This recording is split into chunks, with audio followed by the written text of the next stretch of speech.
बहनों और भाइयों, भोजपुरी की मिठास कहां नहीं पहुंची है दुनिया के अंदर।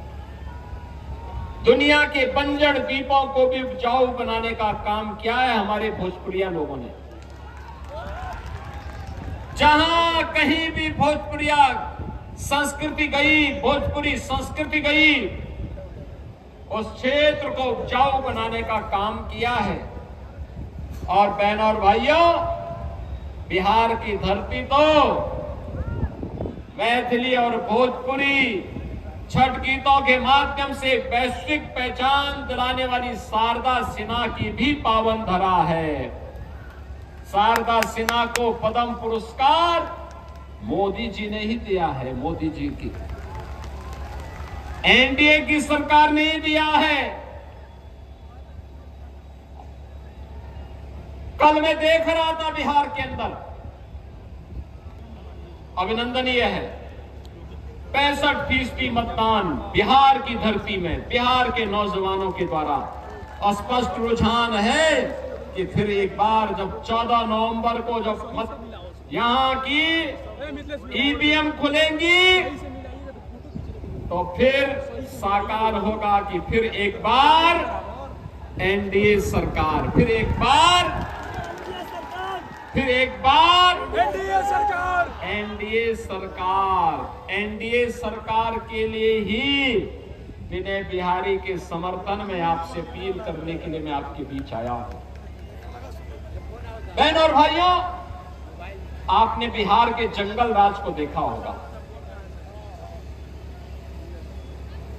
जिन लोगों ने 2005 के पहले के बिहार के जंगल राज को, अराजकता को, गुंडागिर्दी को, भ्रष्टाचार को, अराजकता को देखा है, मेरी उनसे विनम्र अपील होगी, वे अपनी वर्तमान पीढ़ी को बताएं क्या होता है जंगल राज, क्या होता है भ्रष्टाचार, क्या होती है गुंडा राज। ये जो लालटेन आज भी आ गई है ना, अब लालटेन का समय नहीं, अब तो नीतीश बाबू के नेतृत्व में, प्रधानमंत्री मोदी जी के मार्गदर्शन में बिहार एलईडी लाइट की दुधिया लाइट में, आज दुधिया लाइट में बिहार सुशासन की एक सुदृढ़ नींव बनाने की ओर अग्रसर हुआ है। आज बिहार में क्या नहीं है?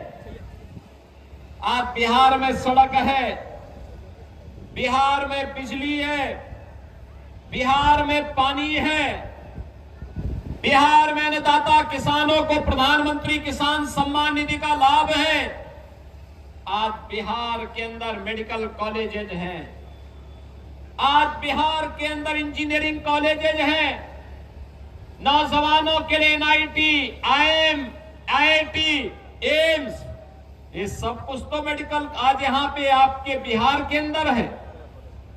और यह एक शुरुआत है।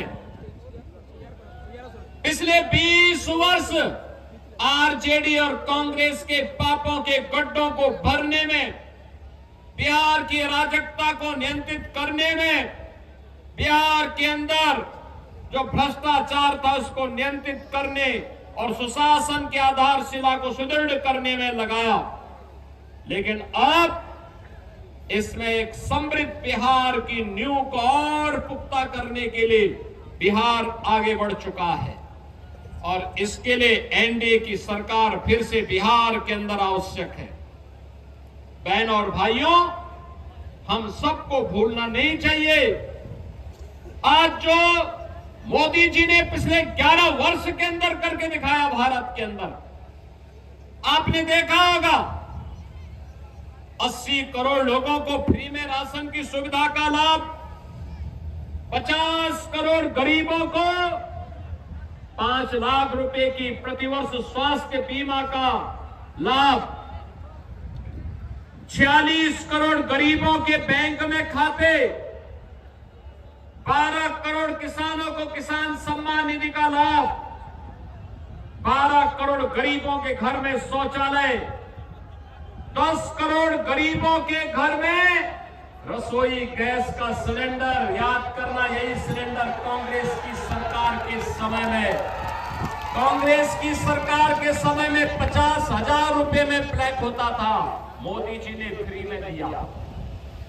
4 करोड़ गरीबों के लिए आवास बनाए, 3 करोड़ गरीबों को फ्री में बिजली के कनेक्शन भी दिए।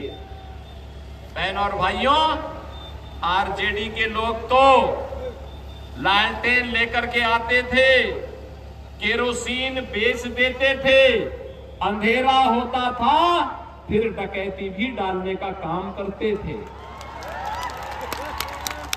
यही काम करते थे।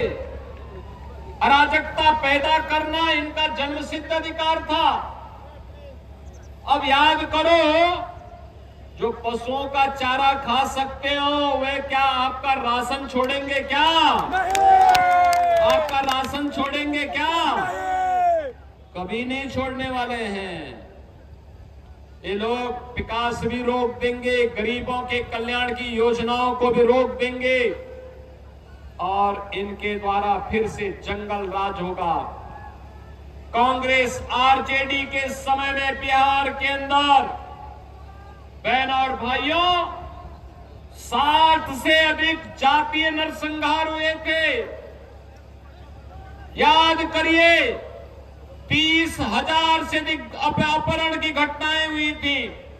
ये अपहरण, व्यापारी का अपहरण, चिकित्सक का अपहरण, इंजीनियर का अपहरण, बच्चों का अपहरण, बेटियों का अपहरण, ये लगातार होता था और सरकार कार्रवाई करने की बजाय अपहरणकर्ताओं के सामने नतमस्तक होकर के मध्यस्थता करने की बात करती थी।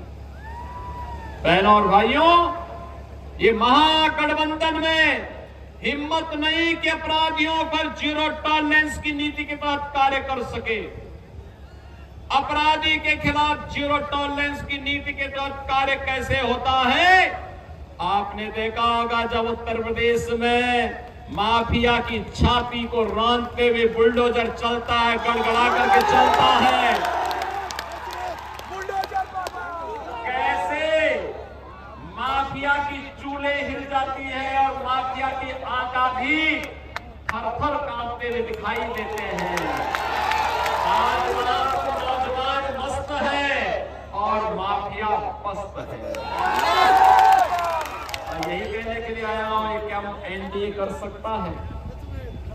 एक कांग्रेस, आरजेडी और इसके जितने भी पार्टनर है ना, ये तो आपकी आस्था का अपमान करते हैं, दंगाइयों को प्रश्रय देते हैं, खानदानी माफिया को गले से लगाते हैं। याद करिए कैसे ये लोग, जो माफिया सरेआम व्यापारण का प्रण करते थे, उनको गले से लगाने का काम करते हैं। इनकी गरीबों के प्रति संवेदना नहीं है, इनकी संवेदना गुंड और माफियाओं के प्रति है। बहनों और भाइयों, ये राम का विरोध करते हैं। कांग्रेस कहती है राम हुए ही नहीं, कृष्ण हुए ही नहीं, ये कांग्रेस कहती है।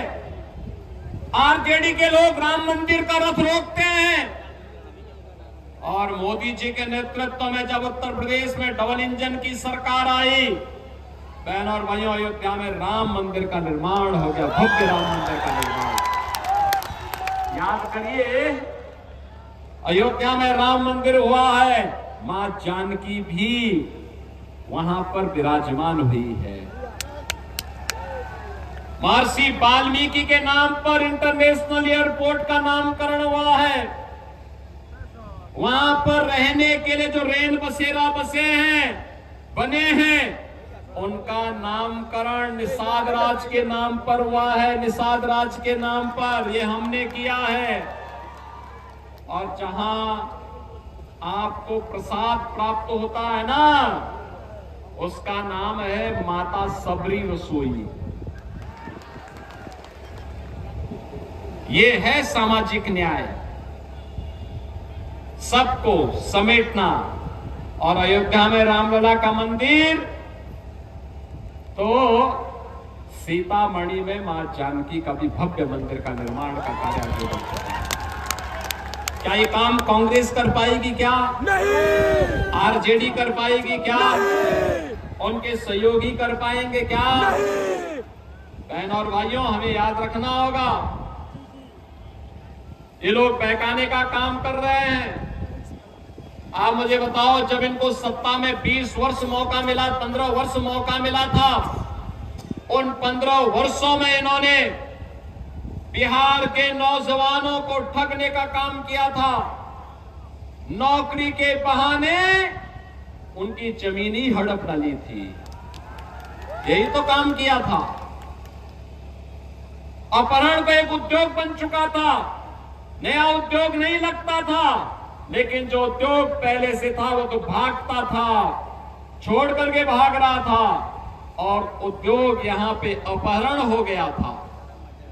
बहनों और भाइयों, नीतीश कुमार जी के नेतृत्व में अपहरण का उद्योग बंद हुआ, गुंडागर्दी रोकने पर प्रभावी कदम उठाए गए, विकास के कार्यों को तेजी से आगे बढ़ाने का काम हुआ है। अब नए भारत का नया बिहार, बिहार का मतलब, जब बिहार समृद्ध होता है तो भारत समृद्ध होता है। बिहार स्वर्णिम बिहार बनता है तो भारत का स्वर्ण युग आता है, और फिर से भारत के स्वर्ण युग को लाने के लिए, स्वर्णिम बिहार के लिए हम एनडीए के प्रत्याशी के समर्थन में आज आप सबसे अपील करने के लिए आए हैं। बहनों और भाइयों, एनडीए ने आपके लोकप्रिय प्रत्याशी, लोकप्रिय विधायक और भोजपुरी के एक बड़े कलाकार, देखो भोजपुरी के 2 कलाकारों को हमने भी चुनाव लड़ाया यूपी के अंदर। रवि किशन आए होंगे, रवि किशन आए थे कि नहीं आए थे? आए थे ना।